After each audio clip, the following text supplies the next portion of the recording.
kailangan. For now, I'm going to discuss physical education. What comes into your mind when you heard the word physical education? So, physical education is an integral part of total development process and has the aim to develop physical, mental, emotional, spiritual, and social citizen through the medium of physical activities that have been selected and planned to achieve specific outcomes. There are 5 objectives of physical education. The first one is the physical development. When we say physical development, it covers the behavior that promotes healthy lifestyle through exercise, balanced diet, avoiding drugs, and alcohol. So number 1, we should maintain daily exercises. So dapat tuwing umaga, naglalakad din tayo sa daan. Tuwing hapon, pwede rin tayo maglakad sa daan. Or, so pwede rin po ang gawaing bahay tulad ng pagwawalis, paglalampaso, o paghuhugas ng ating mga pinagkainan. As simple as that. So, number 2, take enough rest. So, kinakailangan din po nating mag-rest. Hindi po tayo kailangang tumutok lang sa paglalaro ng cellphone. Kailangan din po natin ng rest, tamang tulog, para mag-gain ang physical development. When we say physical development, na-aware tayo sa katawan natin. I mean, lagi natin titignan kung healthy ba yung kinakain natin. Kasi yung iba sa atin, hindi alam kung tama ba ang kanilang kinakain or mabuti ba talaga sa kalusugan natin ang lahat ng kinakain natin. So, in physical development, na-develop din po yung ating self-awareness. So, pag sinabing self-awareness, iniisip natin kung tama ba yung kinakain natin. Lagi tayong nagpapa-check up kung may sakit ba tayo. Parang pinapromote natin na maging physically fit tayo. Pangatlo, eat only healthy foods. So, dapat yung mga kinakain din natin, tama, pasok na pasok sa banga. So, we should know the foods under go, grow, and glow. And dapat nating iwasan ang pagkain ng junk foods, street foods, and other na nakaka-harm sa ating mga katawan. So what do you think can we do to promote physical development?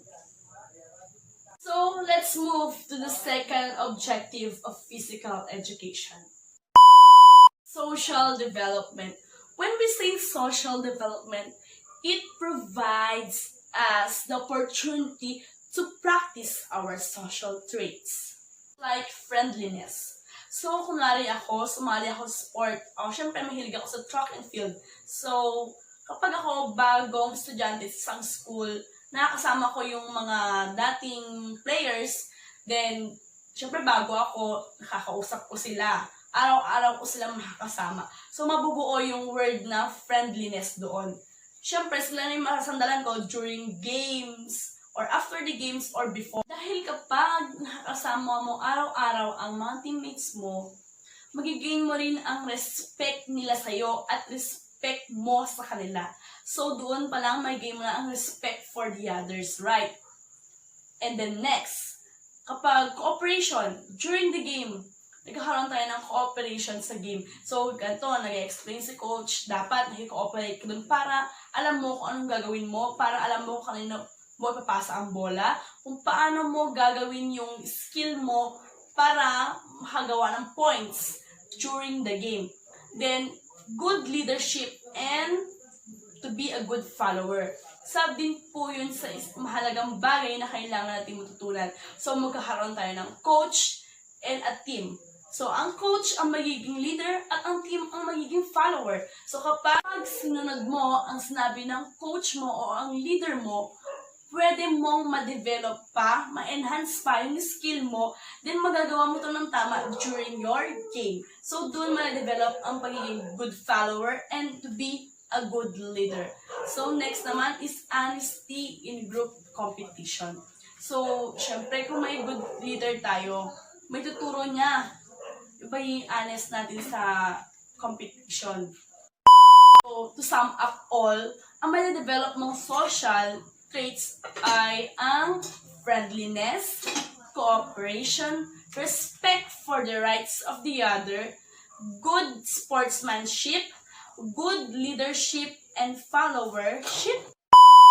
Let's move to the third objective of physical education, and that will be the emotional development.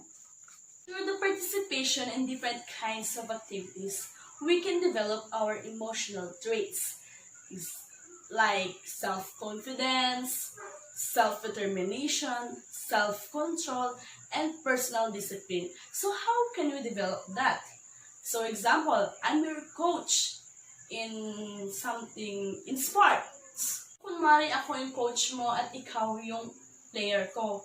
Then ang sinabi ko sa'yo, go Santos, ishoot mo na yung bola. Pero ayaw mo kasi baka mamaya ikaw yung dahilan ng pagkatalo mo. So yun dapat yung i-gain natin, yung self-confidence natin. So how can I develop your self-confidence as a player? So how can I help Mr. Santos and the others? So I can help them through training program. So training na can boost their confidence na kaya nilang gawin to without a hesitation. Me as a coach, tuturuan ko po yung mga players ko on how to encourage mga teammates nila. Na team kami na hindi namin ilolow yung confidence mo kasi andito kami para sa'yo. So, ganun ang team kailangan magkakasangga para mag-gain din namin yung self-confidence namin na hindi kami mahiya, na hindi kami matakot na ipakita yung skills namin. Kasi alam namin na may teammates tayong masasandalan. I mean, doon na rin na-develop yung social traits natin kasi alam natin na may mga kaibigan tayong masasandalan. So, yung pag-gain ng self-confidence natin, nagawa natin kasi alam natin na may teammates tayong masasandalan. So, yun din yung role ng teammates natin or yung mga friends natin kapag may mga games tayo. Let's move to the fourth objective of physical education, and that will be mental development. The participation in different activities, kunwari ako as a learner can develop my mind, my mental capabilities through understanding the rules and mechanics of the games. Through physical education activities, we can develop the fifth objective of physical education, which is the development of our spiritual. Then, it covers the relationship between man to God and God to man, or our prayer. Love, compassion, and self-control will help you to enjoy your spiritual development. So, paano natin nakikita na nade-develop yung spiritual development natin?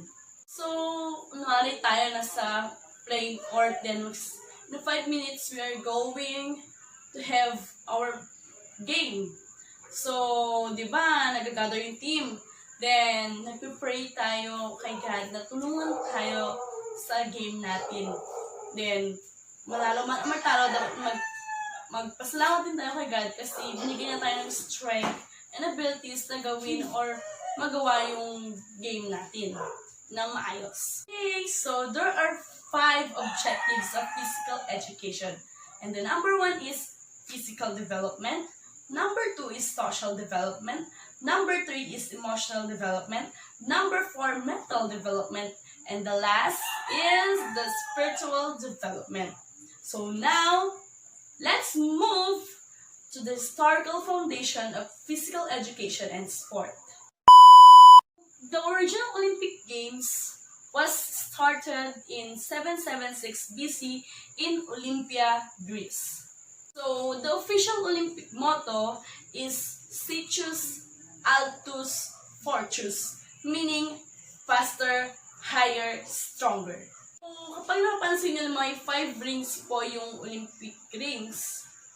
So, yung 5 rings, it represents the 5 major continents of the world. Ito po, The 5 rings represent the 5 major regions of the world. black for Africa, red for America, green for Oceania or Australia, yellow for Asia, and blue for Europe.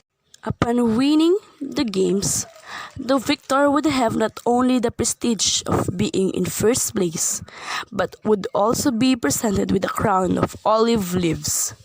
The olive branch is a sign of hope and peace. Ano sa tingin nyo ang rason bakit may physical education sa Philippines? Bakit isama siya sa general education natin? So, according to Article 14, Section 19 of 1987 Constitution of the Philippines, the state shall promote physical education and encourage sports programs, league competitions, and amateur sports including training for international competition to foster self-discipline, teamwork, excellence, for the development of a healthy and alert citizenry. So, kaya po, pinapatupad ng mga schools natin, kaya nagkakaroon tayo ng intrams, then pinapasok sa intrams, regional, then palarong pambansa. Kaya po tayo nagkakaroon dun to develop our physical ability. So let's move to physical fitness. Physical fitness is the ability of an individual to perform daily activities efficiently without undue fatigue. So how can we achieve physical fitness? So physical fitness can achieve by the regular movement of muscles through a variety of exercises. So kailangan nating mag-exercise. Kahit anong exercise that will maintain physical fitness. Kasi yung physical fitness is a lifelong process and should always be part of our lifestyle. Okay, how about yung mga taong may disabilities? So, people with disabilities can also reach a measure of physical fitness by doing exercises that is appropriate for their conditions. So may mga exercise din po tayo para sa kanila para ma-exercise din po yung katawan nila para ma-achieve din po yung physical fitness kahit na may disability po sila. Okay, through exercise, we can improve our ability to avoid and recover from illnesses and accidents. So, may mga benefits po talaga ang exercises na binibigay sa atin. Number 1 na po dyan, ang paglayo sa atin sa mga sakit, diseases, at syempre, sa mga accident. So, through exercise din, we can improve our posture. So, kapag nag-exercise din tayo, pinapaganda ng exercise ang katawan natin. Kung paano tayo tumayo, kung paano tayo umupo. And lastly, exercise can minimize stress response. So, sa exercise din, nakakaluwag-luwag tayo. Maganda rin yung feeling kapag nag-exercise tayo kasi nawawala yung mga iniisip nating stress sa ating katawan. So, physical fitness has 2 components. The number 1 is the health-related components. Health-related components are the factors that are related to how well the systems of body work. This means that you are healthy and can complete everyday activities without becoming overly tired. The first health-related components is the cardiovascular endurance. So, cardiovascular endurance is the ability of the circulatory system to supply oxygen to working muscles during exercises. This is the ability of the circulatory and respiratory system to supply fuel during sustained physical activities. To improve your cardiorespiratory endurance, try activities that keep your heart rate elevated at a safe level for a sustained length of time, such as walking, swimming, and cycling. Number 2 is the muscular endurance. It is the ability of a muscle group to continue muscle movement over a length of time. For short, muscular endurance is the ability of muscles to continue to perform without undue fatigue. To improve your muscular endurance, try to lift a dumbbell for 8 repetitions in a set at the same part of the body.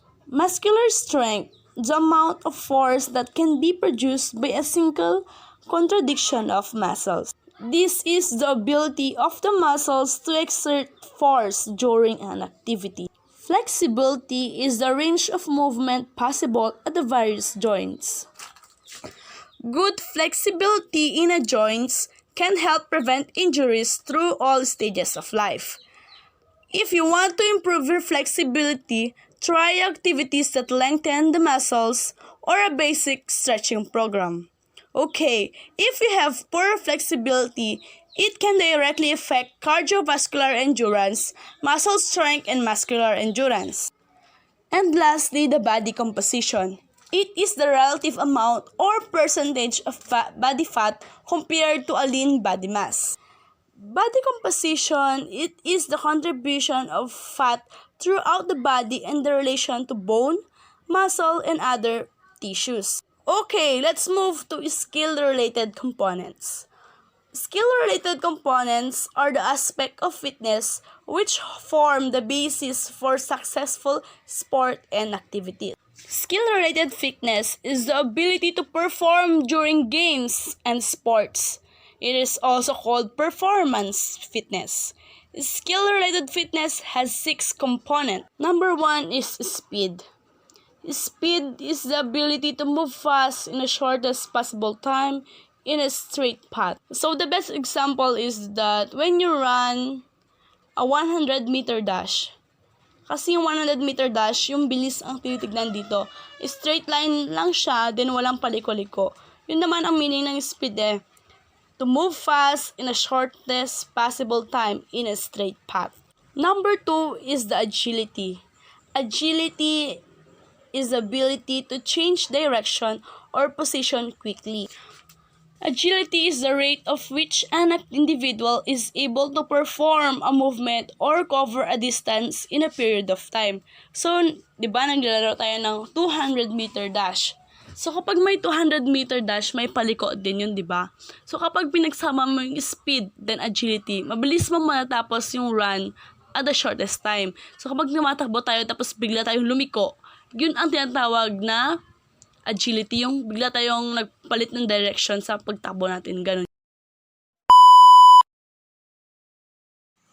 Balance.